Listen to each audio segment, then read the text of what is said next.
Hi, my name is Willy, and today we think about fruit crisis. It is a problem that people must face nowadays, but if we can create some methods to resolve the fruit crisis effectively, maybe there can be the chance.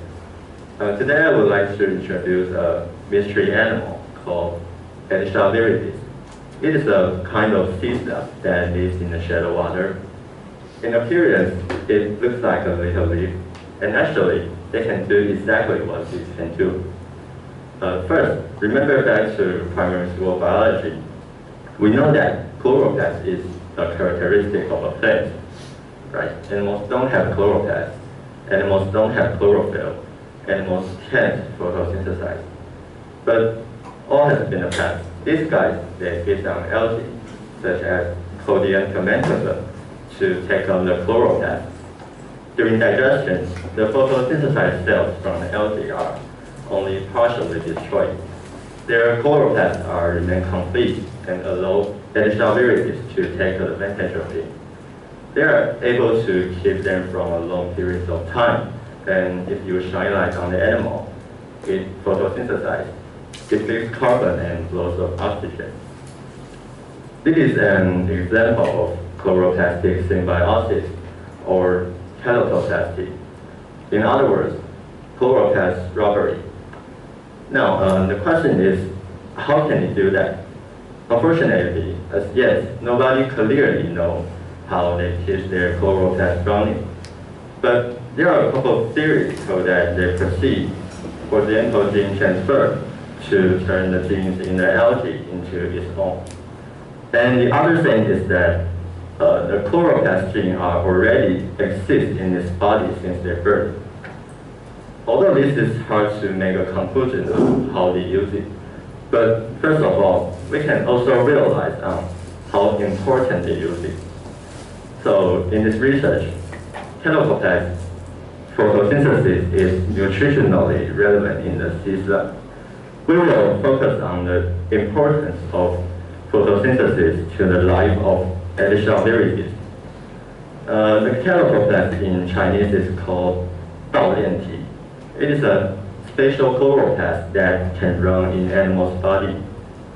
So, for this purpose, they present three hypothetical questions. First, if there is no lighting, no eating, what is the body influence of Elysia viridis? And next, the function of Kleptoplast in darkness. And next, how is Kleptoplast abundance affected by starvation and like dark conditions?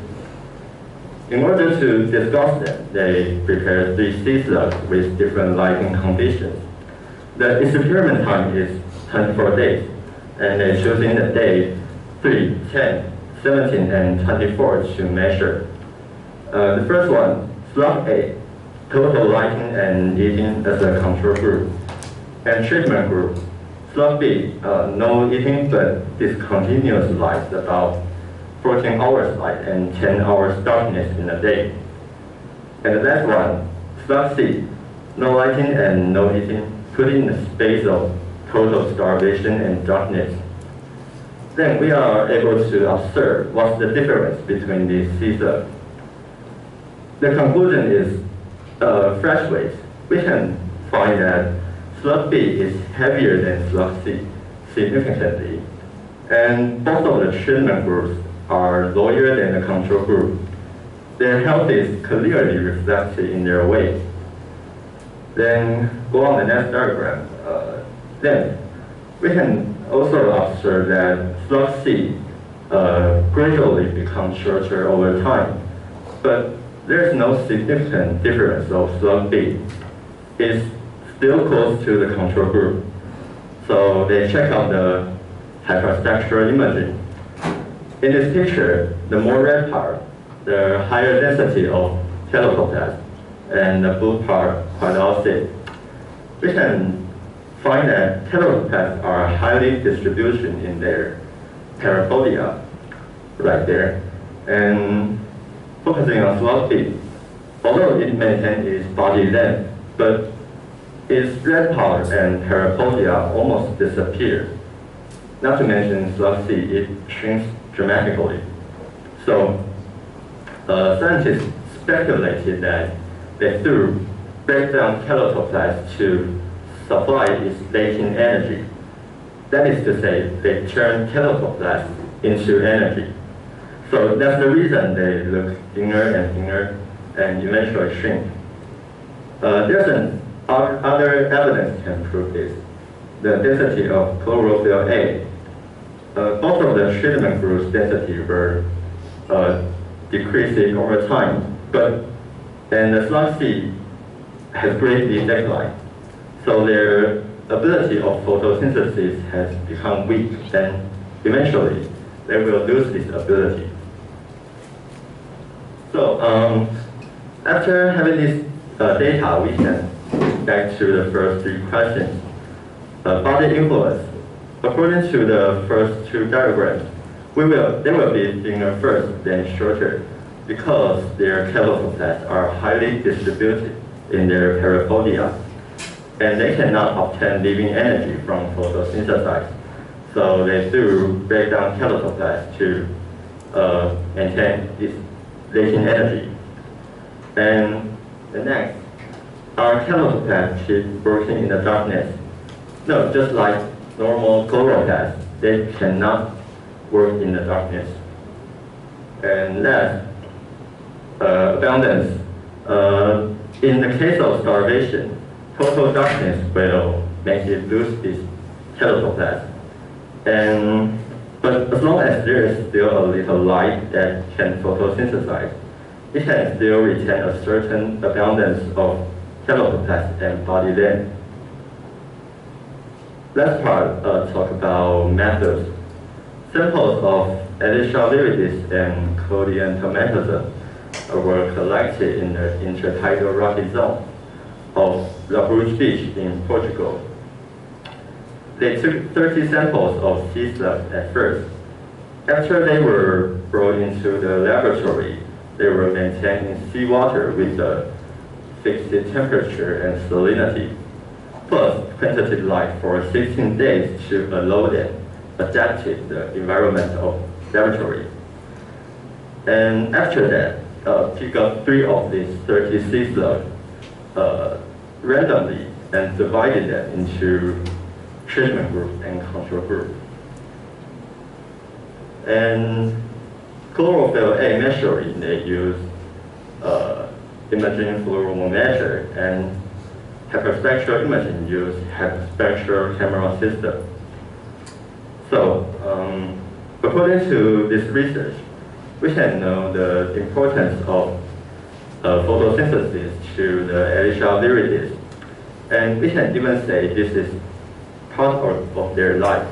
There's even other data from the other research showing that they do not need to obtain external energy from up to 1 year. It means they can live for 1 year without eating anything. So, based on this discussion, what can we think about what if we can practically use the horizontal gene transfer that I just mentioned to transfer the Kleptoplast gene into the other animal, like human body? Well, that maybe we can create a slug then. Then the food crisis is not a problem anymore, because your nutrition source is yourself instead of hamburger. So the only things you have to do in your life is lie on the bed and do nothing, then you can survive. But if you are living in northern Norway, then you may pay attention because there's no sunlight in the winter. So according to this research, you might shrink. Then it sounds a little bit crazy, but gene transfer is exactly what scientists are researching on. So it's hard to say impossible. Yeah, that's all my presentation. Thanks for listening. Hello. Do you have some expectation that if the experiment group 2? What's your group 2 mean?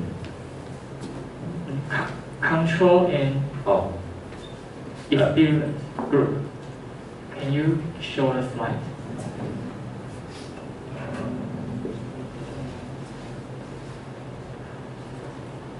And is the experiment group 2 and just treatment group 2B? Yeah. If the B light duration is changed with the food duration, do you have some expectations? Can you repeat again? Do you have some expectations that if the B light duration is changed with the food duration?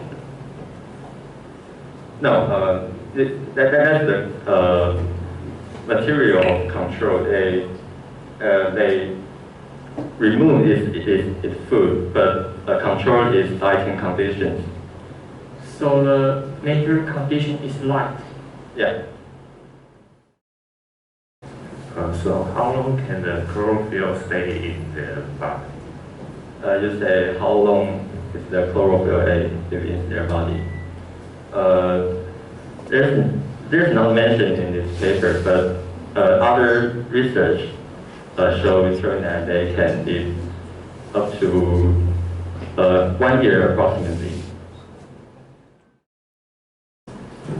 Is there other effects that cause different results except light and food? Can you repeat again? Is there any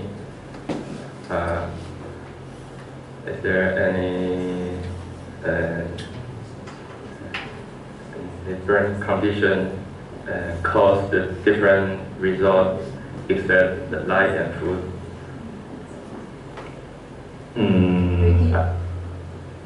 You say, is there any other things can change the result of this experiment? Is that of the light and food? This not mentioned in the paper. So I didn't clearly know there's other things can change the result. Flora. Why you use 24 days to do this research? Why they using 24 days to do this research? I think these days can make the result of experiment clearly, significantly. Yeah. Why is the treatment group start to record from day 3?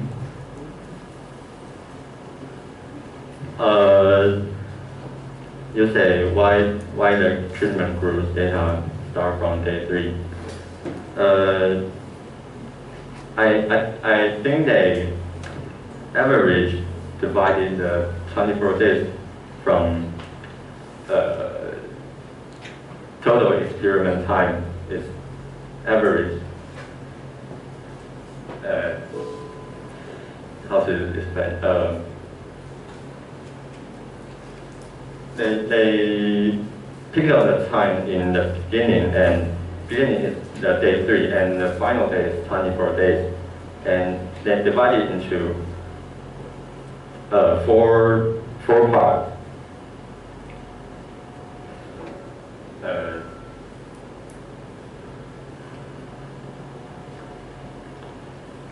I answer you.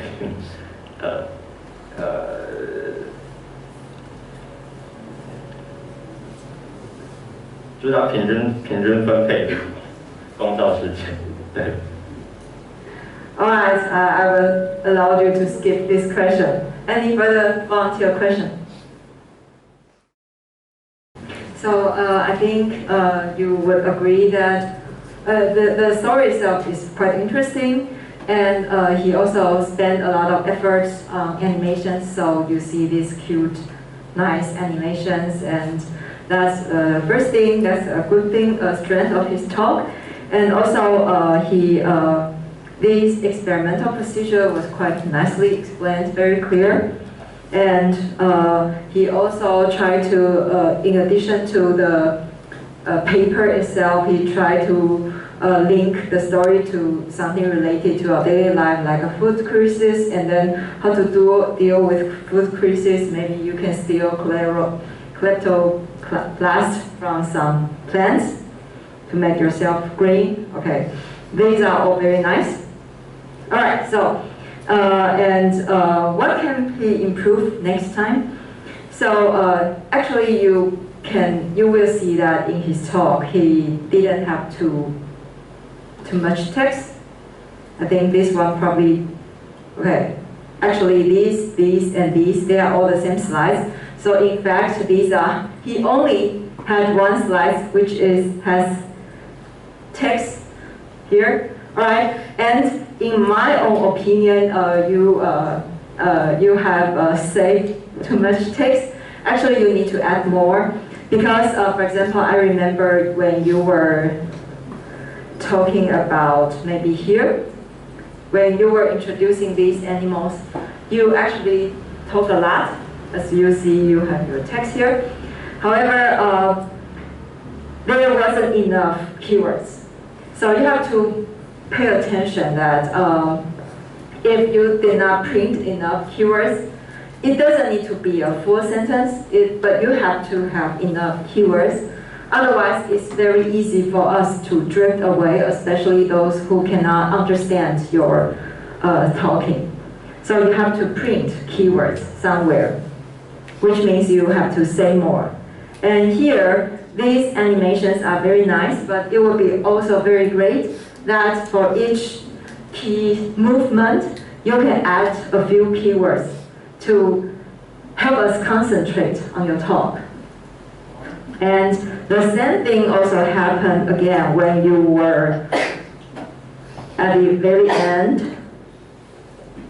Here, you were actually, I don't remember if it's here or there, you start to, here you move back to methods, and at the end of after showing these two photos, you move back to discussion again.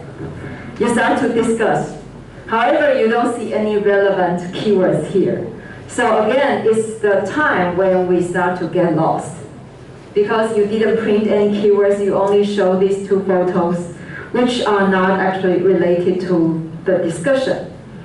So here, it would be nice if you can use this kind of format, these bullets, short sentence, and you can even add some supporting figure because you are very good at animations, I see. So to help us understand your discussion. So which means you need to add more text, which is in contrary to all the many other previous talks which had too many texts. You had too little text, so you need to add more. And another thing is because you were not, you didn't make 10 minutes, in my opinion. So these figures were actually made by himself. So he made by himself, so you see some consistency in the artwork. These are also very nice. But these labels, please make it bigger. The labels, bigger text. And here, please spend some time to guide us, especially your first figure. This is your first figure. Spend some time to guide us through the figure. What's the x-axis, y-axis, and what are the symbols? That was missing in your talk. Because all the other figures share the same symbols and format, you only need to introduce once. Please remind us again, what are the treatments of A, B, C? Because you think, I just introduced them. But it's so easy to forget in a short talk. So you can shortly remind us what has been done to A, B, C. Okay. And moreover, so this is definitely the eye catcher. This is from the paper. Eye catcher means it's really drawing attention from the audience. And if I were you, I would use a full slide just to show the image. I know you want to compare the image with the data of length here, but you can show it first, and then you show it again here. And when introducing this, because you were so fast introducing this, for example, you did not show the legend of the color bar here. So we don't know what's 0 to 1. What's that? We don't know. I know you talk about that, but that's not enough. You have to print it on the slide. So those who miss your information can read the slide. So take time to introduce this nice figure, because these are really, really nice figures from the paper. And here there's a typo, you see that? Okay, and then when talking here, you start to draw conclusions. However, you did not print your conclusion. You just said your conclusion. This is not enough. You really need to print down what's the influence. For example, length gets shorter, etc. You need to write it down. Lastly, about the method. This, you presented the method at the end because this is the format of the paper. However, in a formal talk, these can move all the way before the slide. So, which means in a talk, it's usually introduction, method, result, discussion. We don't present method at the end. Moving forward, that's a simple step. Okay, I think overall it's a very nicely made slides. So these are very attractive, and we hope to see your improvement, add more text. Okay, thank you, Willy.